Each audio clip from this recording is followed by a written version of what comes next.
નિદ્રામાં સૂઈ રહ્યા છે તેમની શાશ્વત દ્રષ્ટિ વડે કાર્યવાનને મારીને ભસ્મ કરાવો પરંતુ આ કોણ છે?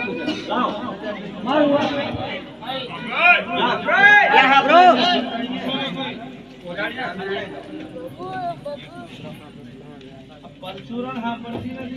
ભાગ્યો કૃષ્ણ ભાગ્યો મારા પતિને હવે ક્યાં જશે? એ સૂતો છે અને મારું પરાક્રમ ના કહેવાય એ માટે ઉઠ અને ઉઠાડીને જ મારું ઉઠ બે કૃષ્ણ જગતતા અરે આ કોણ બળી ગયું છે? પ્રભુ આપનું અહીં અઢારું આ ઘોર જંગલની ગુફામાં શા માટે થયું છે? અરે મુક્તચંદ રાજા, હું આ દાનવને તમારી દ્રષ્ટિ વડે બાળી મૂકવા આવ્યો છું. પ્રભુ મારી દ્રષ્ટિ વડે બાળી મૂકવાનું કારણ શું? આપ બંને ક્યાં અસમર્થ છો? રાજા કરતા હું છું, નિમિત્ત માત્ર તમે છો. કાર્ય કરીને બધાયનો અંત છે, બધાયનો મૃત્યુ છે. આના માટે આપ માત્ર નિમિત્ત છો. રાજા હજુ કંઈક માની લો. અત્યારે તો પ્રભુ એટલું જ માંગુ છું કે આ દ્રષ્ટિ કાઢ્યો મારી દ્રષ્ટિ વડે બળી ગયો એ જગ્યાને લોકો માને અને લોકો પૂજે. રાજા હવે આ પછી આ ભૂમિ ઉપર આ જગ્યા ઉપર અનેક લોકો યાત્રા કરવા આવશે અને આ કાર્યોને જમાઈ લસા દાતર નામથી પૂજાશે. અરે રાજા હજુ કંઈક વળી માની લો. આપે મને વગર માંગે ઝઘડો આપ્યું છે.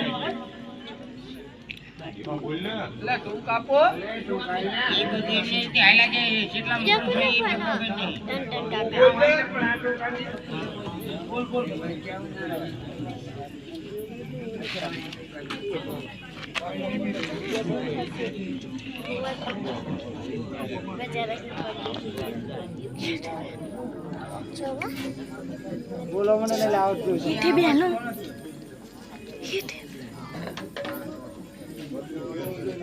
બોલ જાવ. ધન્ય છે રાજા તારી માંગણીને ધન્ય છે.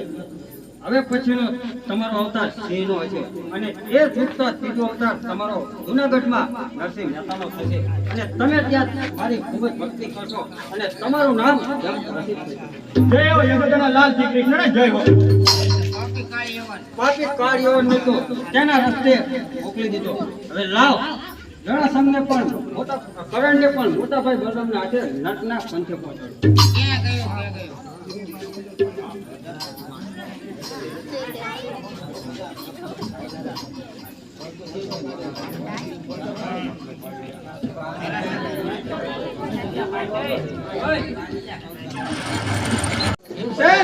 તમે મારે ત્યાં 2 લાખ આવશો બોલો તો તમે કહો કદાચ છે જેવી તમારી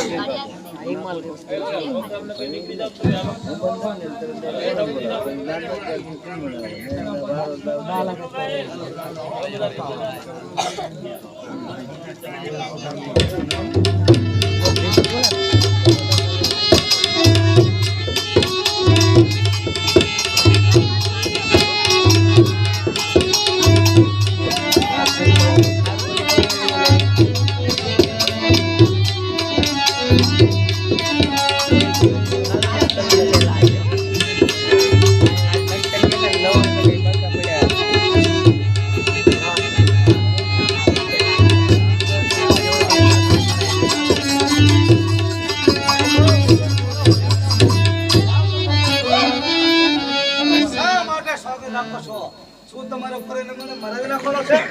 પરિવાર આવવાનો નથી. લાવ હવે મને ભીમના એક અંગમાં એક કડાનું બળ આપવા દે.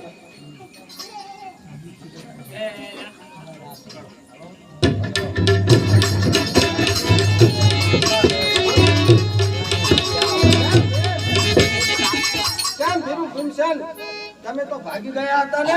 અરે જરાસર ભાગ્યો નતો પણ વનમાં જઈ જડીબુટી સીધું લાવ્યો તો મારું શરત મટી ગયું છે. અરે ભીમસેન ત્યાં તો એક ક્ષત્રિયાનું દુઃખ લચેલું.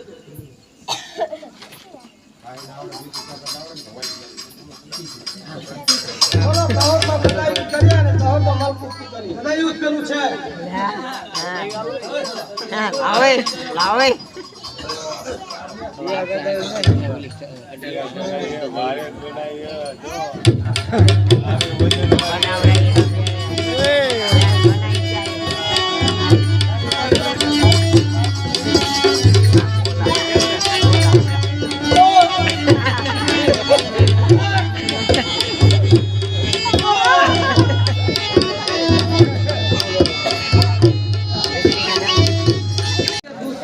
વચ્ચે આપણી તરફ અભિમાન કૃષ્ણ તો આ પાત્રોને શા માટે સાહસ કરતો નથી અને તેમના કર્મોની વિદ્યાર્થીને મુખ્યમંત્રી શા માટે બતાવતો નહીં?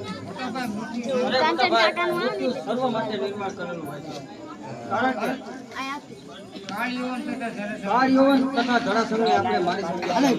કારણ કે જરાસંઘનું મૃત્યુ ભીમસેનના હાથે લખેલું છે અને કાળયૌવનનું મૃત્યુ સામે પેલી પહાડની ગુફામાં સૂતેલા રૂપચંદ રાજાના હાથે લખેલું છે. માટે આપણાથી તેમનો ભાગ પણ વાંકો થઈ શકે. કૃષ્ણ જોજો નાનો આ શ્વાસ આવતા જણાય છે. અરે મોટા ભાઈ, કોઈ જ ફિકર નહીં. તેમની સામે આપણે દયા આપીએ.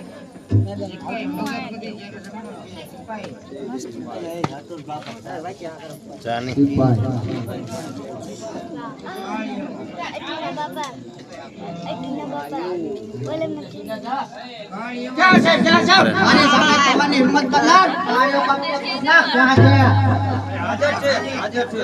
અરે ઓ દંભી, તારી સત્તાના દોર તમે ત્યાં ચલાવજે.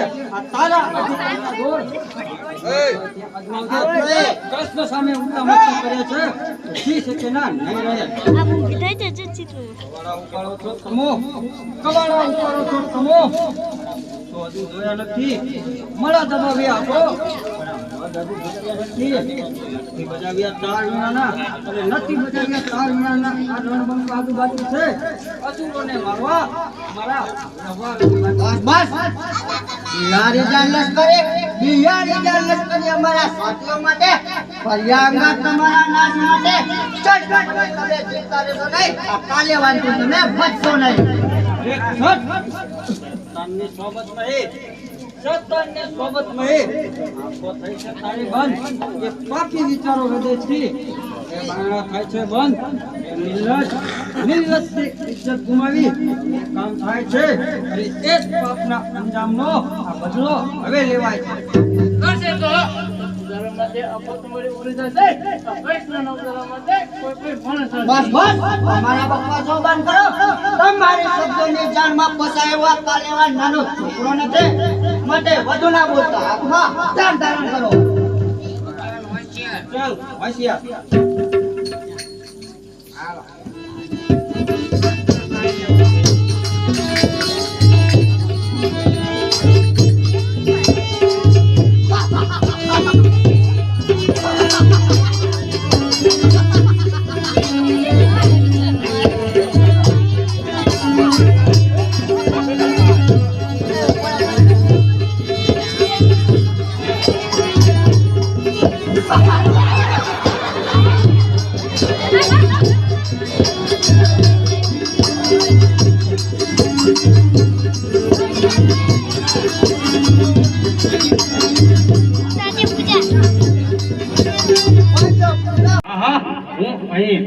કપટી કેરા ઘરમાં કપટનું બંધ કામ છે.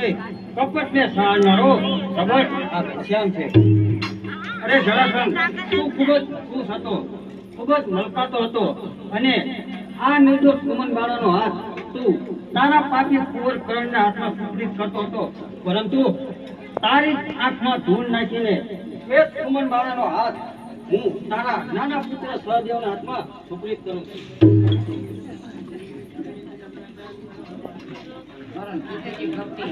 અરે પિતાજી, આ કપટી કેસ આપણી સભામાં આવે આ નીચ છોકરીનો હાથ સાધવના હાથમાં સોંપ્યો હતો. એ કપટી કેસ આપણી સભામાંથી જીવતો ના જવો જોઈએ. અરે બસ કરો પાટીઓ. તમારા પગને ત્યાં થોભાવી દો અને તમારા દેખતા જ હું આ ભદ્રશિલાને મારી સાથે લઈ જઈશ. અને સમજાવો, આપણા દરબારમાં આવે શિકાર છટકી ન જાય. ખબરદાર, બસ ત્યાં જ રહો.